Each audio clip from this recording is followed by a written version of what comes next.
Assalamualaikum warahmatullahi wabarakatuh. Selamat pagi.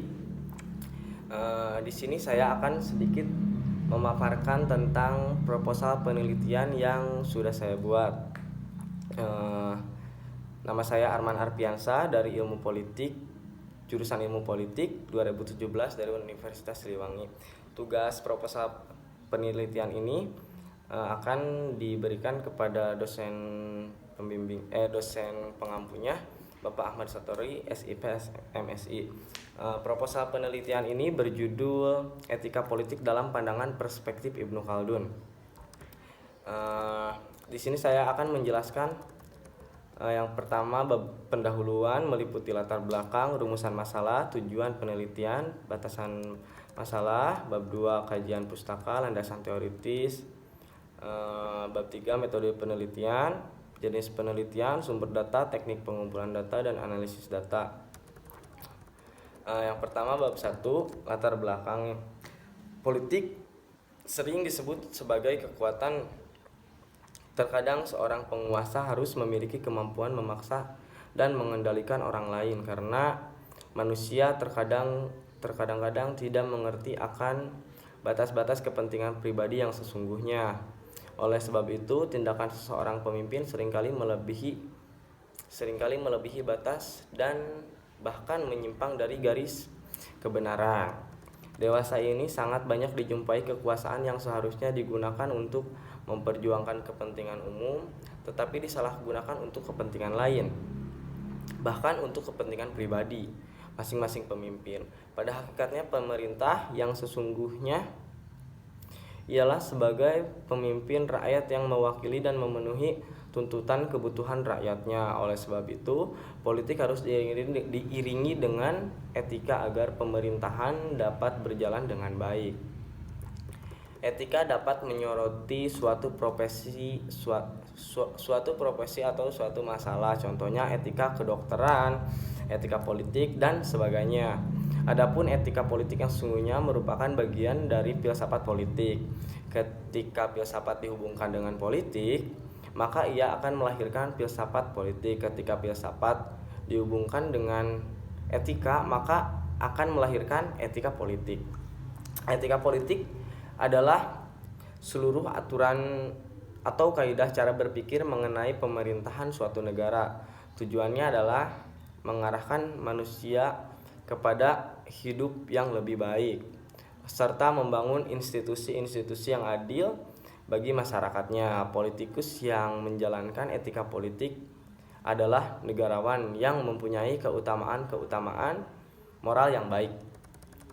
Jadi persoalan etika politik sangatlah penting bagi para pemimpin ataupun para penguasa. Selain berkenaan dengan ajaran agama, juga berkenaan dengan masyarakat yang hubungannya antar manusia, terlebih mengenai pemerintahan dalam suatu negara, di mana seorang pemimpin itu harus bisa mensejahterakan rakyatnya gitu. Kedudukan seseorang pemimpin adalah kedudukan yang terhormat dan diperebutkan, karena suatu kedudukan itu dianggap menyenangkan, sehingga untuk mendapatkannya seringkali melalui kompetisi. Perebutan ini membawa perjuangan dan peperangan yang bisa meruntuhkan pemerintahan, sehingga membuat masyarakat tidak lagi menghormati pemimpinnya. Jadi untuk menjadi seorang pemimpin, misalnya kepala daerah, kita harus mempunyai mental yang sangat tinggi, apalagi materi yang cukup banyak, karena meskipun tidak memakai money politik, tapi kan kita mempunyai banyak tim ses misalkan, atau banyak APK yang akan digunakan oleh kita dalam kampanye, itu harus memiliki materi atau keuangan yang sangat besar untuk menjadi kepala daerah misalnya. Padahal besarnya suatu negara dan luasnya wilayah itu tergantung kepada besarnya kekuatan pendukung atau masyarakatnya. Jadi masyarakat dan pendukung pemimpin tersebut itu harus saling bergotong royong atau saling membangun untuk suatu wilayah. Kemudian penjelasan tentang negara. Negara adalah sekumpulan besar masyarakat yang secara tepat mendiami wilayah tertentu, memiliki institusi sendiri, tunduk pada sistem kekuasaan atau pemerintahan yang bertanggung jawab memelihara eksistensi masyarakatnya, mengurus segala kepentingannya dan kemaslahatan umum. Adanya seorang pemimpin merupakan suatu keharusan bagi kehidupan bersama manusia dalam suatu masyarakat atau negara, karena masyarakat membutuhkan kedaulatan pemimpin yang dapat membina dan melindungi masyarakat. Jadi adanya suatu negara itu harus ada pemerintahannya, harus ada masyarakatnya. Kerjanya pemerintah itu harus bisa melindungi masyarakat dari malabahaya ataupun sebagainya. Salah satu dari sekian banyaknya tokoh pemikir Islam yang membahas tentang konsep politik suatu negara ialah Ibnu Khaldun. Pandangan politik Ibnu Khaldun memiliki implikasi yang signifikan dan juga dapat ditafsirkan sedemikian rupa. Dalam upaya mengatasi kekurangan politik modern dewasa ini, tidak ada politisi yang pemikir besar yang pernah dikenal di Afrika dan Andalusia pada abad ke-8 selain Ibnu Khaldun. Ibnu Khaldun termasuk salah satu pemikir Islam yang paling banyak disoroti oleh para akademisi barat. Mereka sangat terkesima dengan kejeniusan Ibnu Khaldun yang mampu menciptakan pemikiran kreatif di saat budaya ilmiah telah melapuk dalam peradaban Islam. Mereka menganggap bahwa pemikiran Ibnu Khaldun adalah pemikiran progresif terakhir dalam dinamika pemikiran Arab Islam. Dunia Barat juga sangat menghargai warisan intelektual dari Ibnu Khaldun karena munculnya pada saat kekuasaan atau didominasi Islam sedang jatuh di tengah mengalami kemunduran dalam bidang pemikiran Islam.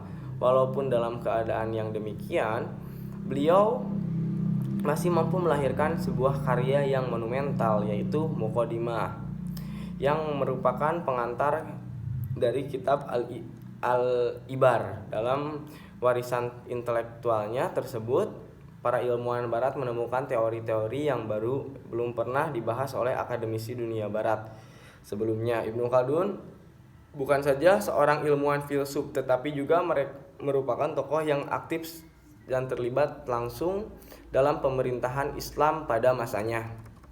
Ibnu Khaldun adalah contoh filsuf politik yang mengikuti banyak kejadian politik yang terjadi pada masanya. Gambaran sosial politiknya pada masa itu sangatlah buruk dan berdampak negatif bagi para perkembang bahasa sastra dan kebudayaan Arab.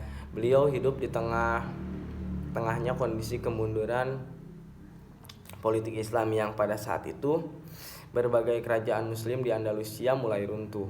Banyak kota-kota kerajaan Islam yang jatuh ke tangan kaum Kristen. Setiap zaman mempunyai karakteristik filsuf dan sistem politik tertentu untuk mengatur negara dan imperium yang luas terbentang. Sebenarnya Ibnu Khaldun tidak menekankan suatu bentuk sistem politik dalam pemerintahan, namun konsep politiknya berpusat pada asbiyah yang dapat dinominasikan dengan solidaritas sosial ataupun nasionalisme. Beliau memperkenalkan teori tentang asbiyah ini sebagai perekat hubungan antar warga dan sebuah negara. Hanya itu yang bisa saya sampaikan dari awal sampai akhir. Maaf bila banyak kesalahan.